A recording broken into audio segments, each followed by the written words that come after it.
തൃശൂർ ടൗണിൽ നിന്നും ഏകദേശം 9 കിലോമീറ്റർ മാറി അഡാട്ട് എന്ന സ്ഥലത്താണ് ഈ 21 സെന്റ് സ്ഥലം സ്ഥിതി ചെയ്യുന്നത്.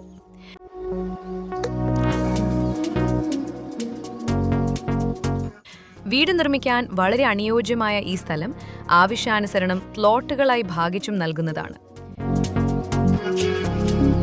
ഈ സ്ഥലത്തിന്റെ 3 കിലോമീറ്റർ പരിധിയിൽ ഏകദേശം 7ഓളം സ്കൂളുകൾ ഉള്ളതിനാൽ നല്ലൊരു റെസിഡൻഷ്യൽ ഏരിയ ആയിട്ട് പരിഗണിക്കാം. കൂടാതെ അമല ഹോസ്പിറ്റൽ 4 കിലോമീറ്റർ മാത്രം. സെന്റിന് 4.5 ലക്ഷം രൂപയാണ് വില. എന്നാൽ വില നെഗോഷ്യബിൾ ആണ്. ഈ സ്ഥലം വാങ്ങാൻ താല്പര്യമുള്ളവർ ഇപ്പോൾ തന്നെ ബന്ധപ്പെടുക. Thank you.